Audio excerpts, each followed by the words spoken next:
Okay, I wasn't going to show this because I'm kind of ashamed about what I'm doing here. This is just my little John Deere that I paid 200 bucks for. It's an L110 automatic.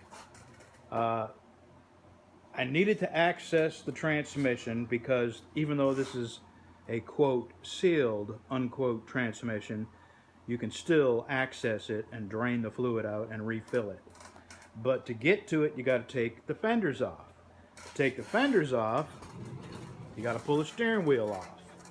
You got to undo this, raise it up. You got to undo this, raise it up. And there's bolts that hold this on.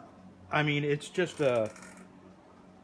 They made this because they absolutely did not want you to access this transmission. And another thing is these gas tanks, they leak quite frequently.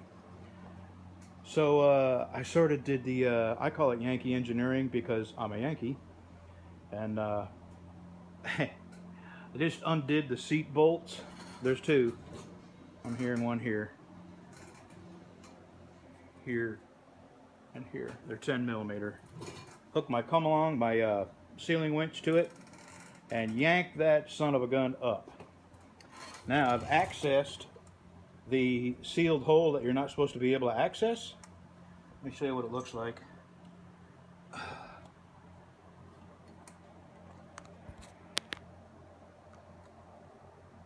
You're not supposed to be able to get to it, but by golly, if you're persistent and you say enough bad words, you can do it. This is a magnet that fits in there this way, and it does have, I'm going to clean that up real good. Look at that.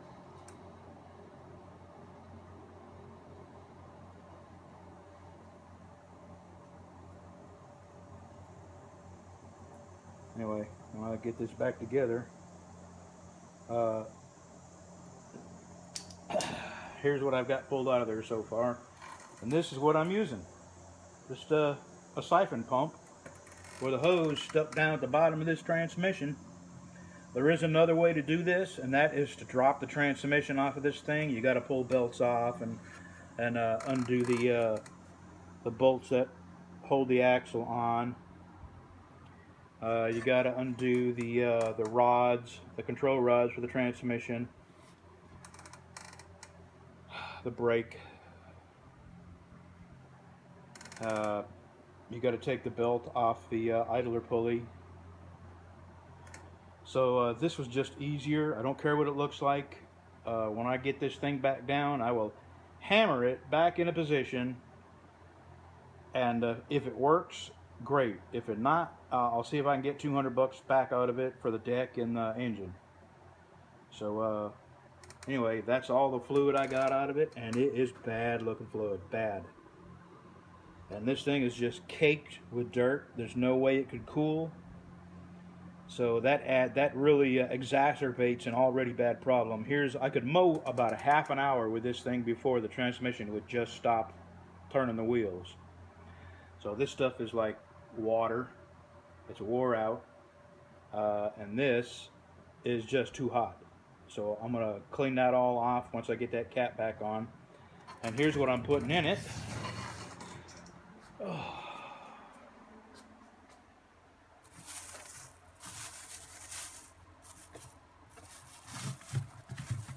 Just some 2050. And probably in about half an hour I'll have this put back together and mowing. And I plan on mowing with it for about an hour. So I'll let you know in about an hour and a half or so if this thing works. All right, there's almost 2.5 hours of mowing. I did more than this. I did outside the fence, and since my neighbor can't seem to mow his yard, I did about 30 feet of his front yard. Well, that worked. So yeah, I found a little shortcut. I was a little embarrassed to show you that, you know, that's definitely the wrong way to do it, but it worked, and I got it done in 20 minutes versus a couple of hours. I didn't really want to put any more time into this, and I got the valve cover leak fixed.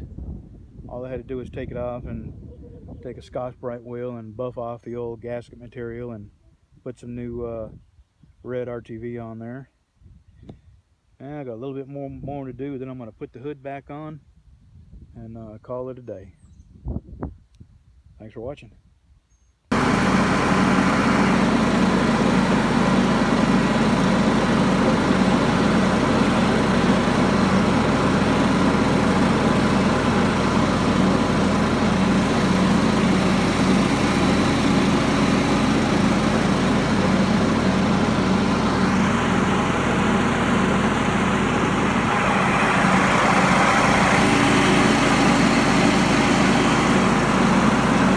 This is the Walmart Parang. It's like $7 at Walmart, and it's cheap. But I got to tell you, I have spent a total of about 2 hours putting an edge on this thing. When you get this at Walmart, I mean, it's for all intents and purposes, it's just a blunt. It's nearly that blunt, you know. There's barely a point on it. And it has taken me 2 hours rubbing to get this bevel on there.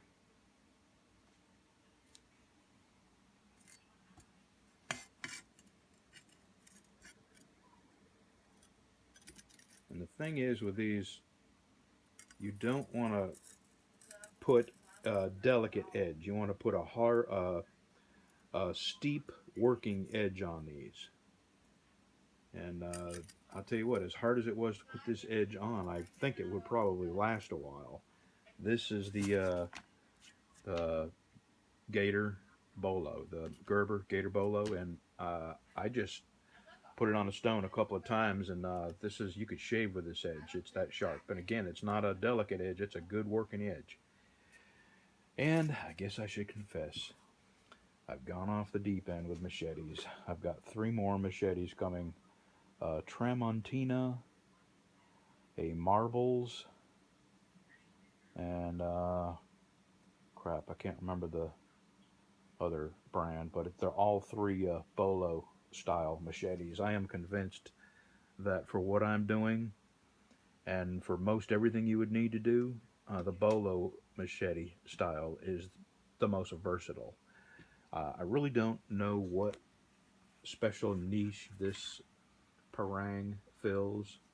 There's nothing wrong with it, but it doesn't have enough weight at the cutting end, at the whacking end, where you really need weight to hack through something. This does, and that's why I'm sold on the Bolo style. So I'm gonna put an edge on this.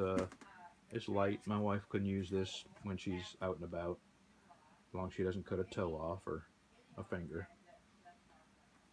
Anyway, when I get the other Bolo machetes and get a good working edge on them and get them out on the property and work them for a day, I'm going to do a comparison of all of them. So look for that.